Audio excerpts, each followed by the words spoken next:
Relying too heavily on protein powder after 60 can cost you your independence because you're ignoring the real food that builds and also maintains strength. Without that strength, you will lose muscle, money, and your way of life. That statement I just made?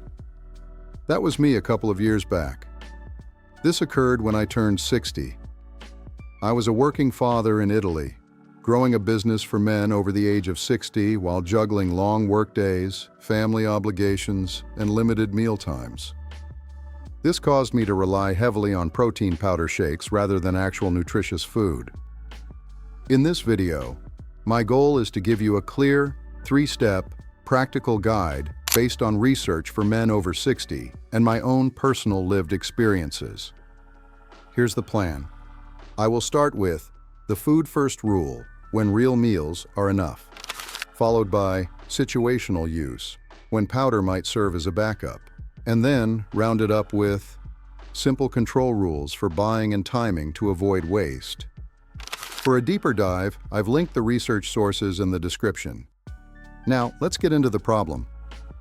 It all came crashing down when I began to fall into patterns that gradually drained my strength. I lost my capability, mobility, and the independence I dreaded losing the most. One evening, I went over my monthly expenses. The pattern struck hard: repeated protein powder purchases, half-used tubs piling up, rising costs, and all the while, my actual meal quality deteriorated rather than improved. The wrong move I made was turning protein powder shakes into meal replacements and calling it control.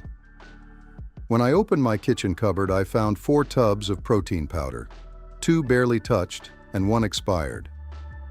I'd been replacing dinners with all sorts of protein powder shakes to stay on track, but my grip felt weaker while loading the van, and my wife kept asking if I was eating enough.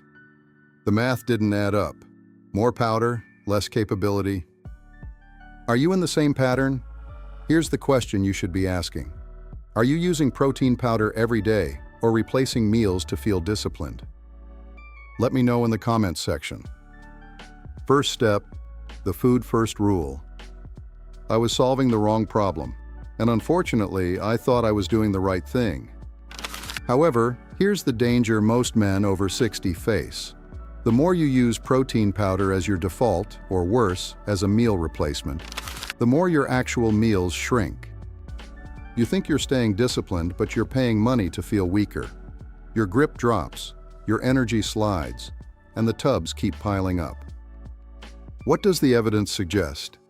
The research suggests for men over 60, your protein needs may be higher than the basic recommended dietary allowance. The practical target is about 25 to 30 grams of protein per meal, with roughly 2.8 grams of leucine per meal. That's not a demand for perfection. It's a target to aim for when you plan your day. And here's the key finding. In a 5-year study, older men who ate meat and legumes daily had markedly lower odds, about 70% lower odds of developing serious strength or muscle loss, compared to men who rarely ate protein-rich foods. That tells you something important. Protein powder isn't the hero. The meals are. Here are some meal swaps you can try at home. Build the meal first, then decide if you still need help. First, the breakfast example. Scramble 3 eggs, 1 slice of whole grain toast, and a spoonful of cottage cheese. That gets you close to 25 to 30 grams. Second, the lunch example. A palm-sized piece of chicken, half a cup of beans and rice. Again, you're hitting the range. The last is dinner. A piece of fish, greens, and a potato. Same idea. You don't need expensive cuts. Eggs work, canned fish works, beans and lentils work, and dairy, like yogurt or quark, will do the job. Replacing dinner with a shake because it feels like you're on track is one of the common mistakes men over 60 make. Stop thinking shake equals control. Start thinking plate equals power. For 1 week, I didn't touch any protein powder, just eggs, meat, and regular meals. By Thursday, I noticed my energy held steady through the workday and the afternoon fog lifted. The protein powder sat unused, but I felt stronger than I had in months. Now here's my question for you. Will you do 7 days of food first before using powder as backup? Movement reality. Now, here's a critical reality check. Food and protein supplements can help support muscle maintenance and physical function after 60, but they do not replace safe movement or strength training. If you're able, pair nutrition with doctor-cleared walking, balance work, and simple resistance exercise for the best chance of meaningful strength and independence outcomes. Here's the reframe most guys miss. Protein powder is not the plan for your meals. It's a tool for specific gaps when food is hard. The research shows that protein supplements may be most useful in some situations, like when men are malnourished or at higher risk. Short trials also show that function can improve, even when muscle mass doesn't visibly change in 8 to 12 weeks. That's important. It means powder may support you in meeting your protein needs, but it doesn't magically build muscle on its own, and it certainly doesn't replace the meal. Think of it this way. You don't carry a wrench everywhere hoping it fixes everything. You use it when the job calls for it. Same with protein powder. So when does powder make sense? The next fix will shed more light. Second step, tactical backup. If powder becomes your default, it turns into a habit, and habits drain money. The rule is simple. Use it as a bridge, not a replacement. Meals first. Protein powder only when food fails. This isn't about banning powder, it's about using it correctly. Why a targeted approach is a safer claim. The evidence suggests that supplements may be most useful in certain situations. And here's something useful. A protein drink may not suppress your appetite for the next meal as much in older adults as it does in younger people. That means you can use a protein drink strategically, like a snack without automatically ruining your intake of real meals. But results can vary between men. The goal here is practical. Avoid replacing meals by default. Use protein powder as an add-on when time genuinely runs out. The add-on rule with real examples. 1 scoop into real food, not as a meal, but as a bridge. Our first example, you skipped lunch because of a long job. Mix 1 scoop into Greek yogurt or quark as a snack. Second example, low appetite morning. Stir 1 scoop into oatmeal. Example 3. Post-workout and dinner is 3 hours away. 1 scoop in milk with a banana. After a long day at the job site with no real lunch break, I mixed 1 scoop with milk and a banana, not as a meal, but as a bridge until dinner. The most common mistake? Using a protein shake to replace dinner entirely. Use it to bridge to dinner, not skip dinner. The tactical backup approach can work. But here's the missing piece. You can still waste money if you keep buying big tubs on autopilot and using powder at random. Because the real leak isn't the scoop, it's the system. What do you buy? How much do you use? And when do you use it? That's where the third fix comes in handy. The simple control plan that stops powder from quietly becoming your monthly bill. My buddy at the hardware store mentioned his own stack of unused powder. I thought I needed it every day, the man said. Turns out I just needed to eat lunch.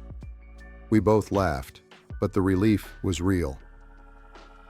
Third step, control restored. The pattern hit hard. Repeated protein powder purchases, half-used tubs piling up, and costs climbing. While my actual meal quality was declining, not improving.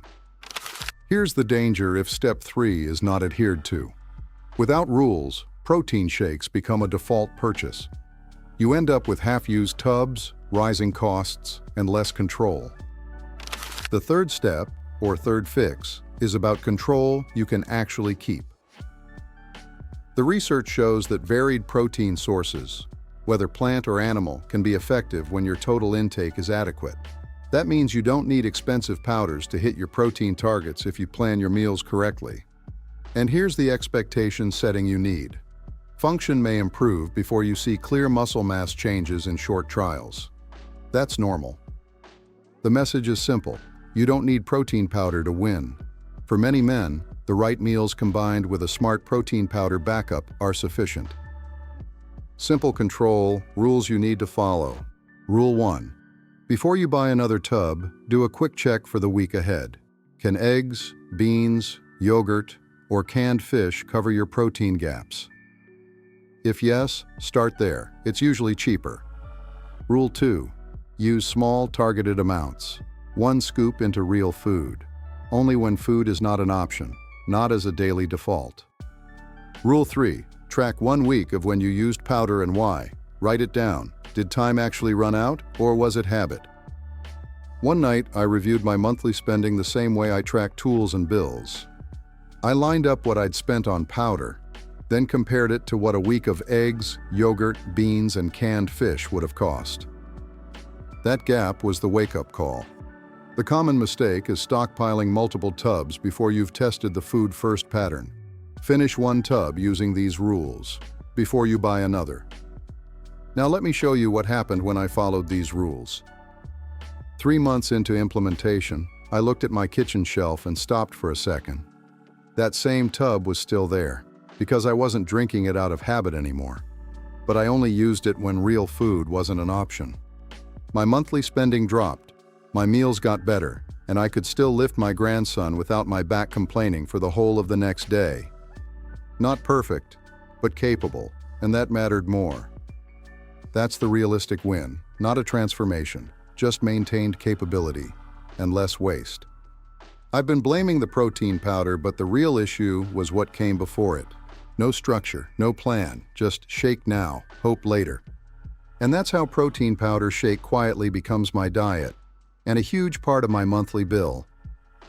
The real fix is simple. Build a food-first structure, then use protein powder as a tactical backup only when time actually runs out.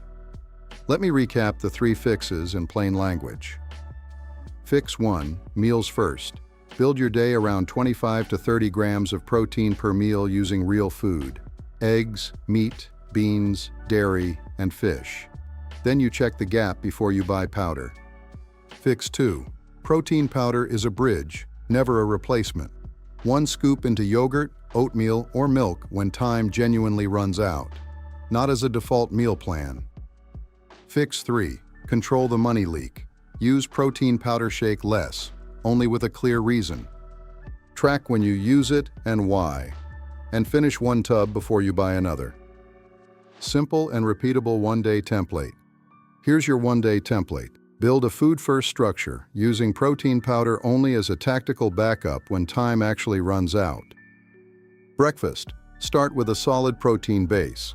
3 eggs scrambled, 1 slice of whole grain toast, and a spoonful of cottage cheese. Aim for that 25 to 30 gram range. Lunch. A simple plate. A palm-sized piece of chicken, half a cup of lentils or beans, and rice. Alternatively, you could serve canned tuna with greens and potatoes. Keep it familiar and budget-friendly. Late afternoon. If time truly runs out and you skipped lunch or you're hours away from dinner, use a 1-scoop add-on as a bridge. 1 scoop in milk, 1 scoop in yogurt, 1 scoop in a banana smoothie, not as a meal, but as a bridge. Dinner. 1 chicken thigh with roasted vegetables and a dollop of Greek yogurt on the side, or fish, greens, and potatoes. No powder unless your appetite is truly failing. That's your repeatable pattern, food first, and the protein powder as backup when needed. I thought I had a protein problem. I didn't. I was solving the wrong problem, treating powder like a plan instead of a tool. So here's what I want you to do, starting tonight. For the next 7 days, don't try harder. Just run 1 simple test. Step 1. Pick your 3 main protein foods for the week: eggs, yogurt or quark, beans, canned fish, or meat, whatever you actually eat. Step 2. Keep protein powder as your emergency tool. If you use it, write 1 sentence. What happened? Time ran out? Or habit? Step 3. On day 7, look at the page. If most of your scoops were habit, you don't need a new tub. You need a tighter routine. Now, movement reality. Protein may help support muscle maintenance after 60, but it doesn't replace safe strength work. If you're able, pair this with doctor-cleared walking, balance work, and simple resistance exercise. Quick disclaimer. This is general education, not personal medical advice. Consult your doctor before changing diet, supplements, protein targets, or exercise, especially if you have health conditions or take regular medications. One final question. What do you want more? Another tub on the shelf, or another year of staying capable, on your own terms? If you want to build on this, watch the next video.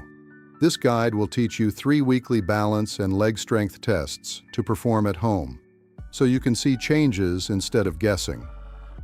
Measuring your daily habits can provide valuable feedback, so you can recognize when you need to make changes or seek assistance.